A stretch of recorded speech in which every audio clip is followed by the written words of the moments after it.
Bonjour à tous, nous poursuivons aujourd'hui avec la dernière Mishnah, la Mishnah Chet, la 8e Mishnah du 7e Pérec, et nous terminons là aujourd'hui le Pérec. La Mishnah nous enseigne concernant le din de Olelot. On avait vu dans les Mishnayot précédentes que lorsque on vient couper le raisin, cueillir le raisin de sa vigne, s'il y a des grappes qui ne sont pas bien formées, comme la Mishnah l'avait expliqué, ces grappes-là sont réservées aux pauvres.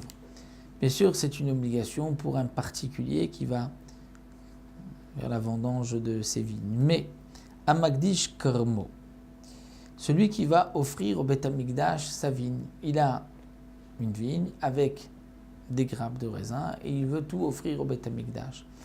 Est-ce que les olelot, c'est-à-dire les grappes qui ne sont pas bien formées, on peut dire qu'il les a offertes aussi au Beth Amikdash, ou bien elles ne lui appartiennent pas, elles appartiennent aux pauvres. Et donc un homme ne peut pas offrir ce qui ne lui appartient pas. Alors la Mishnah nous dit à Magdish Karmo, celui qui offre au Beth Amikdash sa vigne, le fruit de sa vigne, avant qu'on sache, qu'on ait vu qu'il y a eu des olelot, on n'a pas encore bien remarqué qu'est-ce qui est une grappe, qu'est-ce qui ne l'est pas, en olelot l'anim. Là, les olelot n'appartiennent pas encore aux pauvres. Mais dès que on a bien vu quelles sont les belles grappes bien formées, celles qui ne sont pas, celles qui sont réservées aux pauvres, là, les olelot sont pour l'anime parce que tu ne peux pas offrir au Beth Amikdash qui ne t'appartient pas. Rabbi Yossi dit, étant donné que les pauvres ne vont pas tout de suite couper leurs raisins, et que c'est le Hekdesh, le Beth Amikdash, le responsable, le Gizbar du Hekdesh qui va continuer d'entretenir la vigne jusqu'au moment où on va cueillir le raisin. Donc les pauvres vont quand même payer une certaine somme au Beth Amikdash, au Gizbar,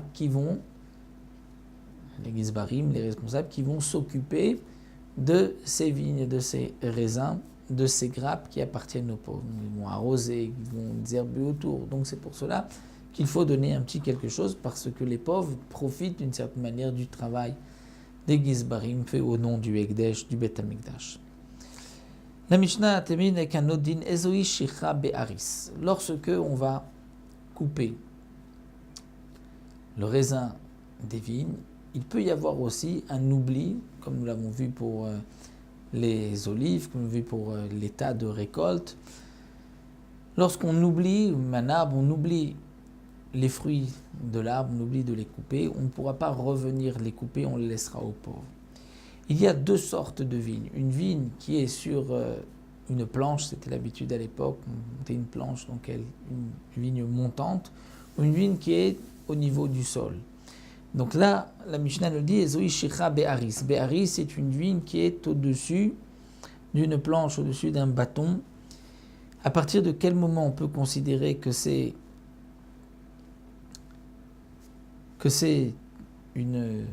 un oubli, lorsque la vigne est donc sur, on va dire, une perche, c'est-à-dire il s'est éloigné, au point que s'il tend sa main, il ne pourra pas atteindre cette vigne-là. Là, c'est un oubli, il ne peut plus retourner. Donc s'il ne peut pas, l'ifshot et yadovilitla, tendre la main, prendre cette grappe qu'il a oubliée, c'est shikha, c'est un oubli, il n'a pas le droit de revenir, c'est pour les pauvres. Ou varogliot miché avoraimena, si la vigne se trouve sur le sol, c'est une lachon régel à nos pieds. Là, dès qu'il l'a dépassé, c'est une shikha, c'est un oubli. Pourquoi ? Parce que chaque rangée s'étend au-delà de là où elle a été plantée. Et donc, c'est considéré comme une autre rangée. Et dès qu'on a quitté une rangée, on ne peut plus ensuite revenir à la première rangée. Donc, même dans le cas où on peut, si on se penche, attraper la vigne, c'est-à-dire la grappe qu'on a oubliée, mais puisque la vigne se trouve au niveau du sol, donc dès qu'on a dépassé, c'est comme si on est déjà dans une autre rangée, on n'a pas le droit de revenir, et donc on ne pourra pas reprendre, c'est un oubli, ceci restera au pot. Voilà, il nous reste donc un dernier pérec, le 8e pérec, que nous verrons Bezrat Hashem par la suite, et nous aurons tous les dinim de tzedaka du pauvre. Qui peut se servir de la tzedaka? Qui peut prendre ce qui est réservé aux pauvres? Ça, nous le verrons dans le 8e pérec, une prochaine fois, Bezrat Hashem. Shabbat.